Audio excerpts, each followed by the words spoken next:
పరిస్థితి కూడా వచ్చింది. అది కూడా నేను చూపిస్తాను. అక్కడి నుంచి ప్రతి ఒక్క నిమిషం కష్టపడ్డాం, ప్రతి ఒక్క గంట కష్టపడ్డాం. 18 నెలలుగా అన్ని వ్యవస్థల్ని జవాబుదారీగా చేస్తూనే ముందుకు పోయాం. అందుకే మీరు చూస్తే ఒక పక్క సంక్షేమం సూపర్ హిట్ చేసాం, సూపర్ 6 అని. ఇంకొక పక్క అభివృద్ధి కోసం long term, short term, medium term sustainability కోసం క్యాపిటల్ ఎక్స్పెండిచర్ గణనీయంగా పెంచాం.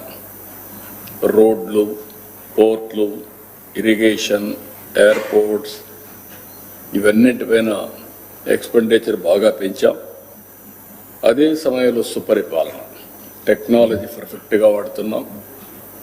ఈరోజు మీరు చూస్తే వాట్సాప్ గవర్నెన్స్లో సర్వీసెస్ అన్ని ప్రొవైడ్ చేసే ఏకైక గవర్నమెంట్ ఆంధ్రప్రదేశ్ గవర్నమెంట్. ఎవరు ఆఫీస్కి వచ్చే పని లేదు, నేరుగా సర్వీసులు మనమే ప్రొవైడ్ చేసే పరిస్థితికి వచ్చాం.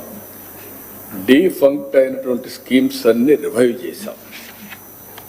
కేంద్ర ప్రభుత్వం వీళ్ళు చేసినట్టు అవకతవకల్ని అరికట్టలేక కడాన సెపరేట్ అకౌంట్ ఓపెన్ చేసుకోండి, అప్పుడే మేము డబ్బులు ఇస్తాం అని సెంట్రల్లీ స్పాన్సర్డ్ స్కీమ్స్కి సెపరేట్ అకౌంట్ ఓపెన్ చేయించారు.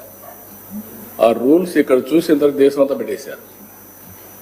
ఇప్పుడు ఆ ఫ్లెక్సిబిలిటీ కూడా లేదు ఎవరికి. అంటే ఒక వ్యక్తులు చేసే తప్పులకి వ్యవస్థల్లో మార్పులు ఎట్ట తీసుకొస్తారనేది కేంద్రం లాంటి గవర్నమెంట్ మార్పుల కోసం అవన్నీ చేసే పరిస్థితి వచ్చింది.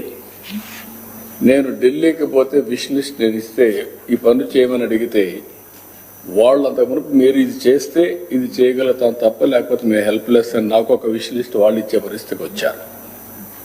అంటే మీరు లాస్ట్ 2 yearsలో మీరు డబ్బులు ఇచ్చాం, మీరు ఆ డబ్బులు వాడకుండా మీరు వేరే పర్పస్కి వాడుకున్నారు కాబట్టి అది ముందు ఖర్చు పెట్టండి, తర్వాత డబ్బులు రిలీజ్ చేస్తామన్నారు. 93 స్కీమ్స్ని మళ్ళీ రివైవ్ చేశాం. పవర్ డిపార్ట్మెంట్ తీవ్రమైన సంక్షోభంలో ఉంది, మామూలు కాదు. 32,000 కోట్ల రూపాయలు పెంచారు. కడాన 15 రూపాయలు అట్లా కరెంటు పీక్ లోడ్ ఫ్యాక్టర్ కోసం 15 రూపాయలు పెట్టుకున్నారు. ఇంకొక పక్కన మీరు ఒకసారి చూసి నేను మొన్న కూడా పేపర్ కూడా రిలీజ్ చేశాను మీకు, ఆ డీటెయిల్స్ అని మళ్ళీ నేను పోలా. ఇప్పుడు 9,000 కోట్ల రూపాయలు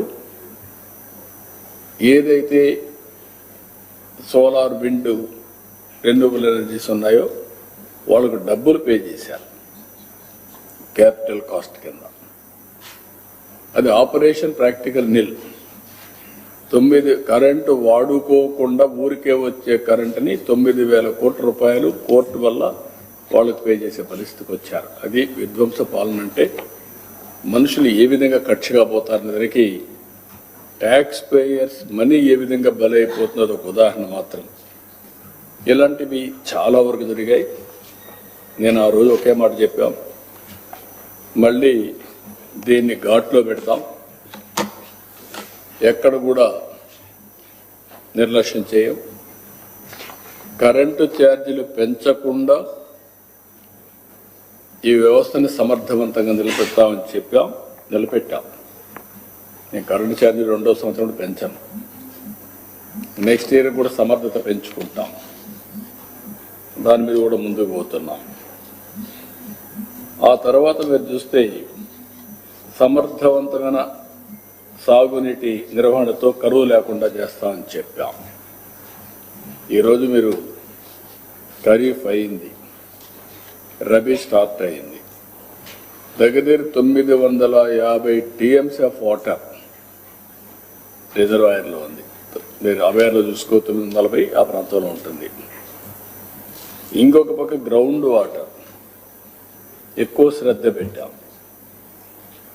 ఇది 7.35 మీటర్ల ఆవరేజ్లో ఉంటే గ్రౌండ్ వాటర్ ఇప్పుడు 6.08 తగ్గించాం.